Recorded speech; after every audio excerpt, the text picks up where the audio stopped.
Halo semua, saya Adi Amurwanto. Dalam video ini saya akan menjelaskan tentang aliran informasi genetik. Topik yang akan dibahas yaitu dogma sentral, ekspresi gen prokariot, dan ekspresi gen eukariot. Bagian yang pertama yaitu dogma sentral. Pada awal tahun 1950-an, Francis Crick menyatakan bahwa ada aliran informasi genetik satu arah dari DNA ke RNA ke protein, yaitu DNA membuat RNA membuat protein. Pernyataan ini dikenal sebagai dogma sentral biologi molekuler karena diusulkan tanpa banyak bukti untuk masing-masing tahapan. Sekarang kita mengetahui bahwa secara umum dogma sentral adalah benar, walaupun ada sejumlah modifikasi yang diperlukan untuk menyempurnakan skema dasar tersebut. Versi diagram yang telah diperbaharui atau gambar atau bagan yang telah diperbaharui ini bisa dilihat di sini.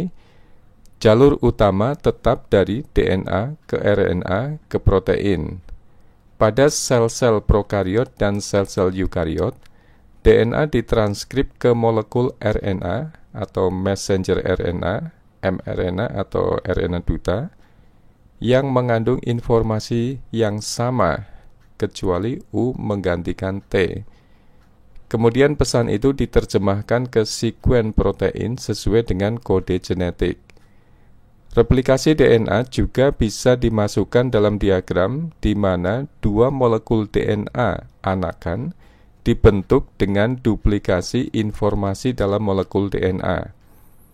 Tambahannya adalah transkripsi balik, replikasi RNA, dan pengeditan RNA yang akan kita bahas berikut ini. Sejumlah kelas virus mengandung genom yang terdiri dari molekul RNA. Pada retrovirus termasuk HIV yang menyebabkan AIDS, molekul RNA untai tunggal ditranskripsi balik menjadi kopi DNA atau cDNA dengan T menggantikan U yang kemudian disisipkan ke dalam genom sel inang. Enzim untuk transkripsi balik disebut transkriptase balik. Sejumlah virus lain diketahui bahwa genom RNA-nya dikopi langsung ke RNA tanpa menggunakan DNA sebagai perantara atau replikasi RNA. Contohnya adalah virus corona dan virus hepatitis C. Sejauh yang diketahui, tidak ada contoh protein membuat sekuen RNA atau DNA, sehingga tahapan translasi dari dogma sentral adalah satu arah atau unidireksional. Pada beberapa organisme ada kasus di mana sekuen RNA duta atau messenger RNA atau mRNA diubah setelah ditranskrip dari DNA dalam proses yang disebut RNA editing atau pengeditan RNA, sehingga sekuen DNA tidak digunakan untuk menyandi produk protein. Berikutnya adalah ekspresi gen prokariot. Kita akan melihat secara umum. Ini adalah gambaran skematis ekspresi gen pada prokariot. Perhatikan bagian atas dari gambar. DNA dengan daerah promotor, daerah yang ditranskrip, dan terminator. Enzim RNA polimerase menempatkan diri di daerah promotor dan mulai mentranskrip gen dari awal daerah yang ditranskrip. Lihat tanda panah. Transkripsi berakhir di daerah terminator. Messenger RNA atau mRNA atau RNA duta yang dihasilkan mengandung satu atau lebih daerah penyandi protein. Jika daerah yang ditranskrip menyandi lebih dari satu gen, maka dikatakan sebagai polisistonik.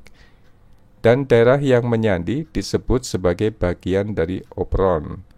Sebagai pengingat, Operon terdiri dari promotor, operator, dan gen-gen struktural atau daerah yang ditranskrim. Daerah penyandi pada mRNA ditranslasi atau diterjemahkan menjadi protein oleh ribosom yang mengikat mRNA pada sisi pengikatan ribosom atau ribosome binding site (RBS) atau RBS, dan menerjemahkan pesan ke dalam sekuen asam amino mulai dari kodon awal, normalnya adalah kodon triplet AUG yang menyandi metionin, sampai ke kodon stop. Transfer RNA atau tRNA berfungsi sebagai pembawa asam amino dalam bentuk aminoasil tRNA yang sesuai dengan kode genetik. Selanjutnya, ekspresi gen eukariot. Ini adalah gambar skematis ekspresi gen pada eukariot. Transkripsi terjadi di dalam nukleus, sedangkan translasi terjadi di sitoplasma. Transkrip pre-mRNA disintesis oleh satu dari 3 polimerase, yaitu RNA polimerase 2 atau POL2, dan biasanya hanya menyandi satu protein atau monosistronik. RNA dimodifikasi dalam nukleus dengan pelabelan atau capping pada ujung 5 dan penambahan ekor poli A pada ujung 3 untuk meningkatkan stabilitasnya. Pada kebanyakan gen-gen eukariot, bagian penyandi protein dari gen diinterupsi oleh sekuen penyela yang disebut intron, yang bukan merupakan bagian dari daerah penyandi. Konsekuensinya, intron yang terdapat pada pre-mRNA harus dibuang untuk menghasilkan sekuen penyandi protein yang kontinu, yaitu ekson, dalam proses yang disebut splicing, yang diarahkan oleh kompleks RNA dan protein yang disebut snRNPS atau small nuclear ribonucleoprotein. Jadi kompleks antara RNA dan protein yang kecil-kecil yang terdapat pada nukleus. mRNA yang matang kemudian dibawa keluar inti sel untuk ditranslasi menjadi protein di sitoplasma. Demikian gambaran secara sepintas atau outline dari aliran informasi genetik pada eukariot. Demikianlah pembahasan kita tentang aliran informasi genetik. Semoga topik ini menambah wawasan saudara. Jika ada yang masih kurang paham, silakan diulang atau direview sampai saudara benar-benar paham. Silakan beri masukan ke saya apabila ada kesalahan tulis atau lisan, atau komen di bawah untuk perbaikan pembelajaran yang akan datang. Komen saudara sangat bermanfaat bagi perkembangan channel ini. Jika saudara anggap video ini bermanfaat, silakan share ke teman-teman saudara yang membutuhkannya. Tetap semangat dan fokus dalam belajar. Terima kasih.